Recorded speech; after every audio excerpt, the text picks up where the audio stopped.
Yeah, well, look, we're excited for a lot of reasons right now. We've clinched a playoff spot.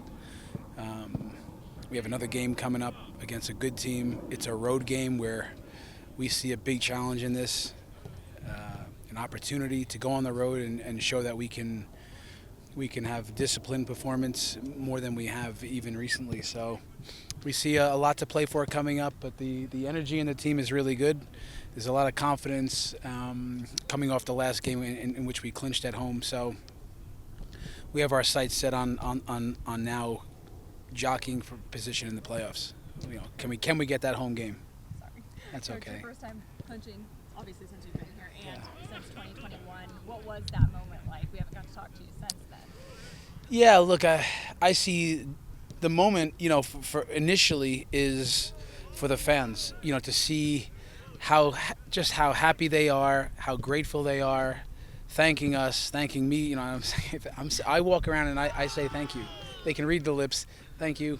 They can read the body language, just to show we're really nothing without our fans that show up. We're just a bunch of people that show up around here and think we're bigger than we are. We're kicking the ball around, but it's about them first and foremost. To see the looks on the faces of the support staff, the players, for the players to see that they're validated on that day.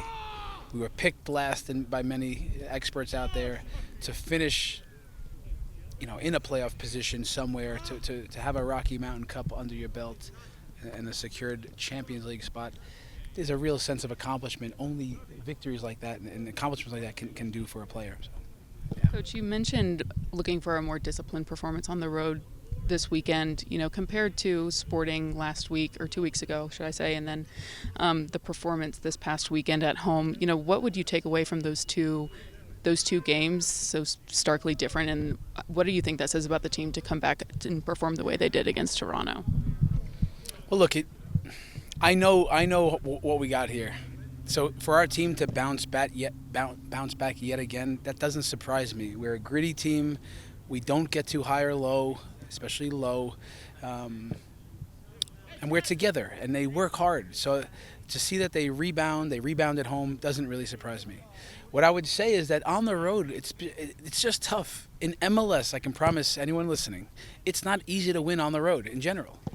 To go and win in the conference on the road, good luck. To try to go and win against good teams that are good in their building, it's not easy. So we went to New York City this year and won. We beat Club America in front of a largely Mexican crowd in LA. We had some good performances on the road this year. In Dallas, we claw back and win. However, we have to learn from the times that we haven't been as good. So it's just another tough challenge against a Minnesota team that's going to be organized, that's very dynamic in transition. What does that mean? Well, anytime you give the ball away, they're coming with speed and power. This takes discipline. You got to be good with the ball. You have to have good structure. And this is going to take a 100-minute performance, discipline, and then we have to show up on the day. And minimally, we have to run and sprint and be totally online, I say, in our minds. In the last performance against Minnesota here at home ended in a 3-3 draw. What's the difference between this team and that team that performed that time? Well, listen, a lot's happened since then. Like on that day, we actually had a good performance. 20 shots to maybe 7. Like we outshot them. But that's how it can go against them. They're very organized. They don't need a lot of chances to score. They have speed in transition. We lost the second ball off a goal kick. We scored off a throw-in where we just lose our focus and bang in 10 seconds in the back of the net. So how are we different? Well, a lot's happened since then. We're a playoff team now. We won the spot in Champions League. We had a tremendous run in August. The confidence of the team. We have Reggie Cannon. We have lots of different things. We have a Georgi Mihalovic with, setting a record for most goal contributions. We have Navarro's got 14 goals right now. So we're a more confident, probably more,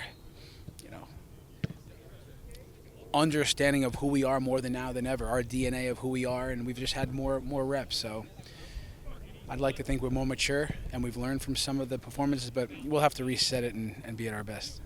Coach, how much of your success do you contribute to when you kind of came in and wanted to kind of shift things and put your stamp on this team? How much do you attribute what you guys have been able to do this year to that? Well, listen, the vision that I had coming in of what this team could look like. How will this show up in front of our fans? We're going to put out a team that the fans can be proud of. Like, there's only a vision, and now it's a reality. So, look, I would say that, can a coach, can even the players control the result? You can't. You can think you can magically. You can dominate and lose. You can play terrible and win. The results show up, but the work is controllable. The togetherness is controlled. The spirit at which we show up, the details at which we coach these guys, their ability to take it in and go and do it at altitude and pressure. That we can control certain things, and some you cannot. But like here we are 8 months later to see. Again, I was a player once, and I've been a coach in other spaces. To understand what do you have to do? What are the ingredients for success? And I think I know that. And it's only possible with an engaged, hungry group. We have that. So here we are. They've brought it to life, and I think we've all worked hard at doing that. So I'm not surprised, but I'm so pleased where we're at. And I trust me, I know there's a trophy out there. I don't know where it is right now, but we're hunting. We're on the hunt. We're going to go and go after that.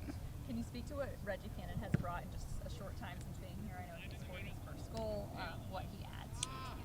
Yeah, Reggie, even on a day like today, we have a little inter-squad, 11v11, Rapids versus Rapids. And I'm watching each guy closely. He's got savviness. If a ball goes out of bounds, who did it go off of? His hands in there. He's trying to sway things, and he's not cheating, but he's got savviness. That comes from experience.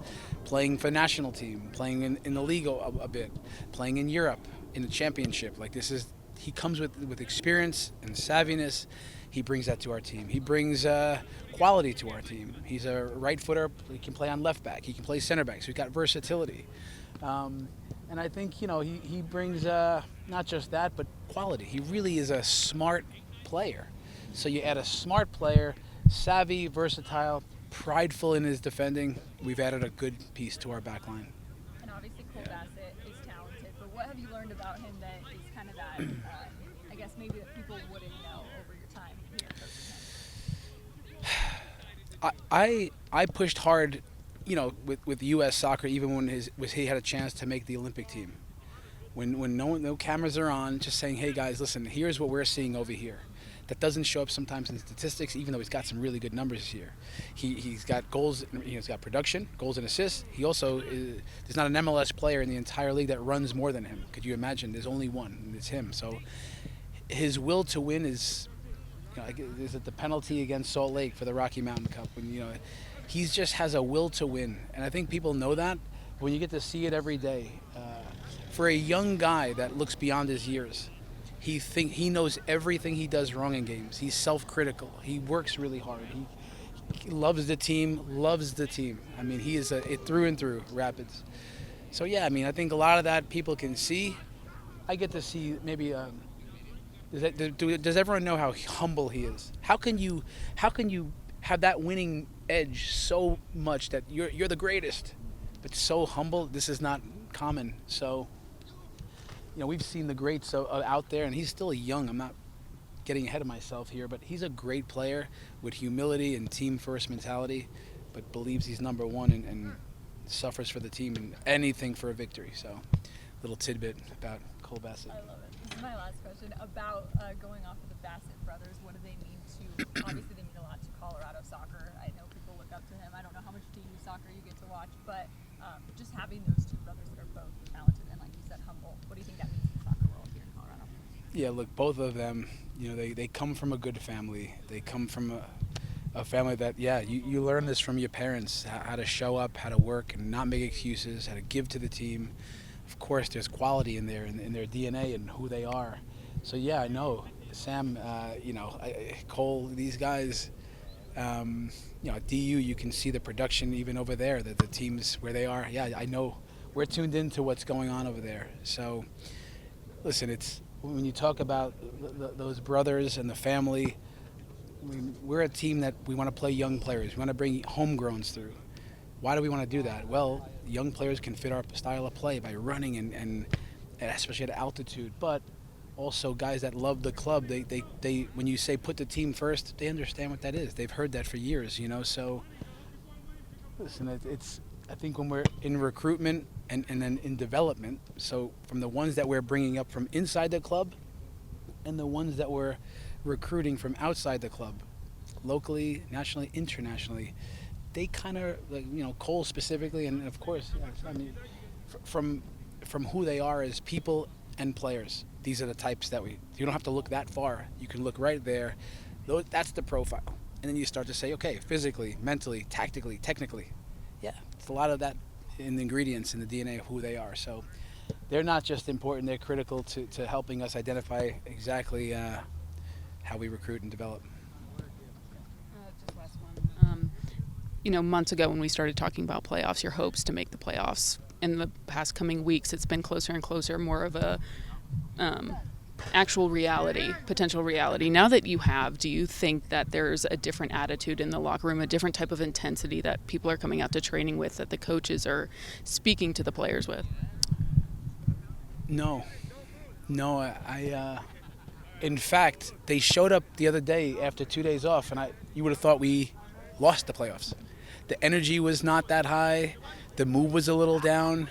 And when I stand in front of the team, I can feel it. I'm looking at body language and faces, and I can feel it. I'm like, what the hell's going on here? Guys, we just made the playoffs. The point there is that that's not a concern to me. It was like back to work. They had 2 days off. It's coming off on a big emotional performance and outcome at home, big physical output at home. So they come in and here we go. We got what's for training. We looked at some video. So the coaching staff, we stayed even keel, like let's get right back to work. We got to show some good things, some things we got to get better at, and we planned a training session. We came out and we got it going. And then it doesn't take a lot to get these guys ramped up in terms of energy and quality and competition. So no, we're right back to work. It might feel like a little relief from guys. Like there's a lot on these guys. Again, when you're the youngest team in the conference, one of the youngest in the entire MLS, what does that even mean? So for moments like that, there's a lot on them. There's a lot on them. Got to do it for the fans. Pressures. They're fighting for contracts for the futures. So they're human beings. So I think there can be a little bit of a little relief. Let's get going.